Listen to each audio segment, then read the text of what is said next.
Shalom saudaraku yang dikasihi Tuhan. Kita bersyukur pagi hari ini sekali lagi kita dapat merenungkan kebenaran firman Tuhan di tahun yang baru bersama dengan seluruh jemaat kita, bersama dengan seluruh keluarga kita, dan bersama dengan seluruh umat percaya di dalam kehidupan kita semua. Nah, pagi hari ini sebelum kita mendengar kebenaran firman Tuhan, mari kita berdoa. Bapa di sorga, kami bersyukur di mana pagi hari ini Engkau ada di tengah-tengah kami, berkarya, berbicara, menyertai seluruh kehidupan kami Bapa. Saat pagi hari ini Tuhan, kami siap untuk merenungkan firman-Mu. Berbicaralah, berkaryalah di tengah-tengah kami pagi hari ini.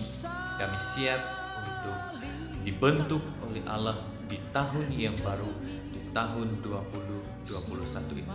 Terima kasih Bapa, terima kasih Yesus, firman-Mu akan kami pelajari, sertai kami, urapi kami. Iya Bapa di surga. Terima kasih Tuhan, kami sudah berdoa. Amin.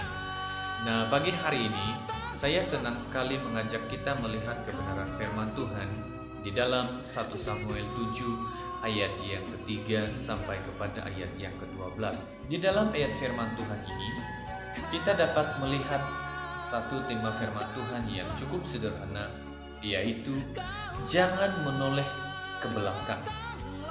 Saudaraku yang dikasihi Tuhan, kehidupan ini ibarat satu perjalanan yang harus melalui lembah, mendaki bukit atau gunung, menyeberangi sungai.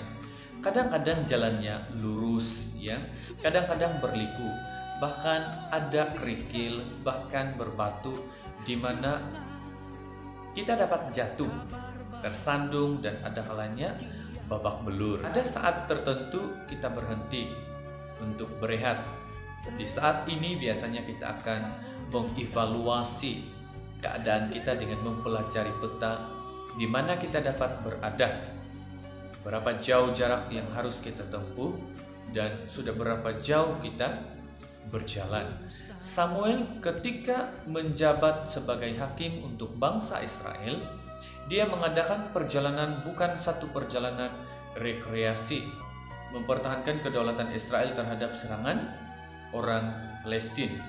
Pada suatu saat ketika Tuhan habis mengacau orang Palestina sehingga mereka menjadi bingung dan dapat dikalahkan oleh bangsa Israel, Samuel berhenti dan mendirikan sebuah batu dengan menamainya Ebenezer.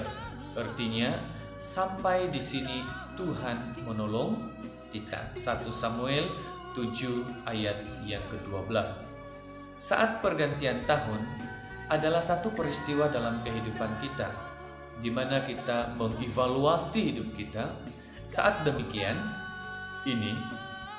bila kita melihat kembali kepada lembah yang sudah kita lalui, dapat berupa kegagalan dalam usaha, kegagalan dalam sekolah, sakit penyakit, atau saat melahirkan anak dengan nafas lega, kita dapat mengatakan Ebenezer, yaitu sampai di sini Allah telah menolong kita, sehingga kita dapat dengan selamat. Jadi kita perlu untuk melihat kembali ke belakang hanya semata-mata untuk mengevaluasi kehidupan kita dan mengatakan Ebenezer. Di suatu pihak lain, Alkitab menegaskan bahwa kita tidak boleh menoleh ke belakang. Lukas 9 ayat yang ke-6, Yesus berkata, setiap orang yang siap membajak tetapi menoleh ke belakang tidak layak untuk kerajaan Allah. Jadi Alkitab menegaskan bahwa kita tidak boleh menoleh ke belakang. Jangan menoleh ke belakang artinya kita jangan kembali kepada dosa-dosa yang sudah diampuni. 1 Yohanes 1 ayat yang ke-9 berkata, jika kita mengaku dosa kita, maka Dia adalah setia dan adil sehingga Ia mengampuni segala dosa kita dan menyucikan kita dari segala kejahatan. Dengan demikian, kita tidak pernah dapat terus bertumbuh dan maju, bahkan kita akan kehilangan berkat yang Tuhan sediakan.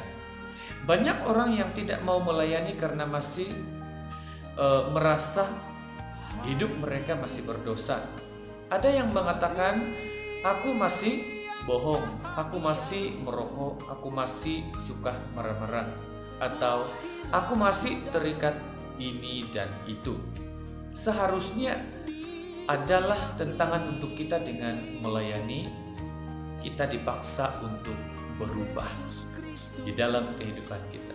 Daud menjadi raja yang berkenan kepada Tuhan, dan Petrus menjadi penginjil yang berani karena mereka percaya bahwa dosanya sudah diampuni.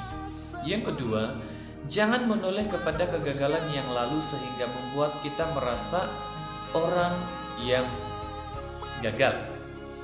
Setiap orang pasti ada kegagalan di masa lalunya, kecuali orang yang tidak pernah mencoba mengerjakan sesuatu akan bebas dari kegagalan. Melihat kepada kegagalan itu perlu untuk mengoreksi diri supaya tidak mengulangi kesalahan yang sama, sehingga kita mempunyai moto bahwa kegagalan adalah kesuksesan yang tertunda. Tetapi jangan melihat kepada kegagalan yang membuat kita merasa kalah atau gagal. Contohnya, kalau kita mengalami kegagalan dalam pekerjaan, dalam sekolah, dalam pelayanan, menjadi orang tua, menjadi suami atau menjadi istri, maupun dalam hal melepaskan diri dari ikatan apapun, jangan sekali-kali kita menjadi orang yang kalah, tetapi berusaha terus sampai berhasil seperti Yefta. Yang ketiga, yang terakhir, jangan melihat pada konflik atau perselisihan yang lama sehingga menimbulkan kepahitan. Di dalam Ibrani 12 ayat yang ke-15b berkata kepada kita, jangan timbul akar yang pahit sehingga menimbulkan kerusuhan dan mencemarkan banyak orang. Para psikologi mengatakan bahwa setiap kali ada hubungan yang rusak, selalu dimulai dengan diri orang tersebut. Biasanya ada pada masa lalunya. Sebenarnya apa yang dibuktikan oleh psikologi itu sudah tertulis di dalam Alkitab. Tuhan mengatakan, saling mengampuni supaya kamu sembuh. Jangan jauhkan diri dari kasih karunia supaya kamu jangan menyimpan akar yang pahit, kata Tuhan. Banyak orang yang kecewa dengan orang lain sebenarnya karena ada akar yang pahit di dalam dirinya. Contohnya kita dapat melihat racun penyembuh. Kalau kita mengalami hubungan yang punya masalah dengan orang lain, sebaiknya kita mengoreksi diri kita. Belajar untuk mengampuni itu adalah jalan keluarnya.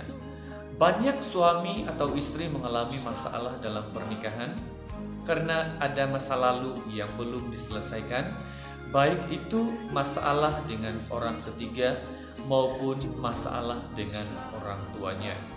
Ada seorang anak atau remaja merasa kecewa dengan Tuhan dan orang gereja, tetapi setelah diselidiki ternyata dia punya kekasih atau girlfriend bukan orang percaya, dan dia berdoa supaya Tuhan membuat kekasihnya itu bertobat, tetapi tidak terjadi sehingga dia meninggalkan Tuhan dan gereja. Jangan melihat kepada masa lalu, melihat itu lebih baik dari yang sebenarnya. Salomo berkata di dalam Pengkhotbah 7 ayat yang ke-10, janganlah mengatakan, mengapa zaman dulu lebih baik daripada zaman sekarang, karena bukan berdasarkan hikmat engkau menanyakan itu. Orang Israel selalu menggerutu bahwa di Mesir mereka tidak pernah kekurangan makanan, padahal mereka di Mesir menjadi budak dengan kerja paksa. Kita sering tidak puas dengan keadaan kita dan membandingkan keadaan sekarang dengan masa lalu. Dalam hal ini kita sering sekali tidak realistik di dalam kehidupan kita.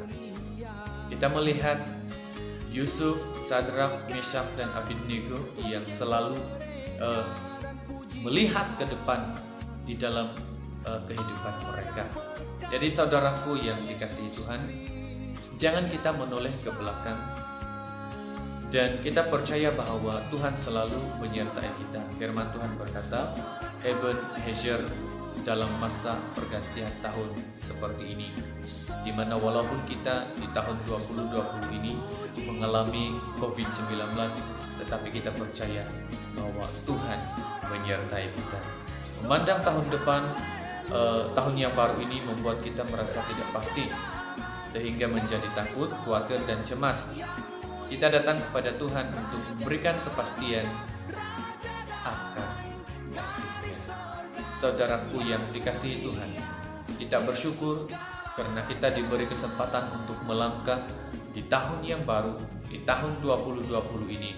Walaupun begitu banyak cabaran di tahun 2020, tetapi kita dapat melangkah ke tahun 2021 walaupun masih jauh dan masih banyak rahasianya, tetapi Tuhan tetap menjaga, memelihara setiap kehidupan kita. Terima kasih Tuhan. Terima kasih Yesus. Firman Tuhan hanya sampai di sini. Tuhan memberkati. Mari kita berdoa. Bapa, kami bersyukur atas kebaikan-Mu di dalam setiap kehidupan kami. Engkau mengajar kami untuk terus bersyukur, mengucap syukur di dalam kehidupan kami. Dan kami percaya Tuhan, di saat kami melangkah di tahun 2021 ini, Engkau selalu ada dan Engkau selalu menyertai kami, mengurapi kami, sehingga kami dapat melangkah sesuai dengan rencana-Mu, ya Bapa di surga. Bapa, permulaan tahun ini, ajar kami untuk tetap mengandalkan Engkau. Ajar kami untuk tetap mengandalkan Kristus di dalam kehidupan kami, di dalam pekerjaan kami, di dalam usaha kami, di dalam apapun yang kami lakukan, kami tetap mengandalkan Engkau, ya Bapa di surga. Terima kasih Tuhan. Terima kasih Yesus Kristus, kiranya jemaat-Mu diberkati, diurapi oleh Engkau sendiri, ya Bapa di surga. Terima kasih Bapa, terima kasih Yesus, kami sudah berdoa. Amin.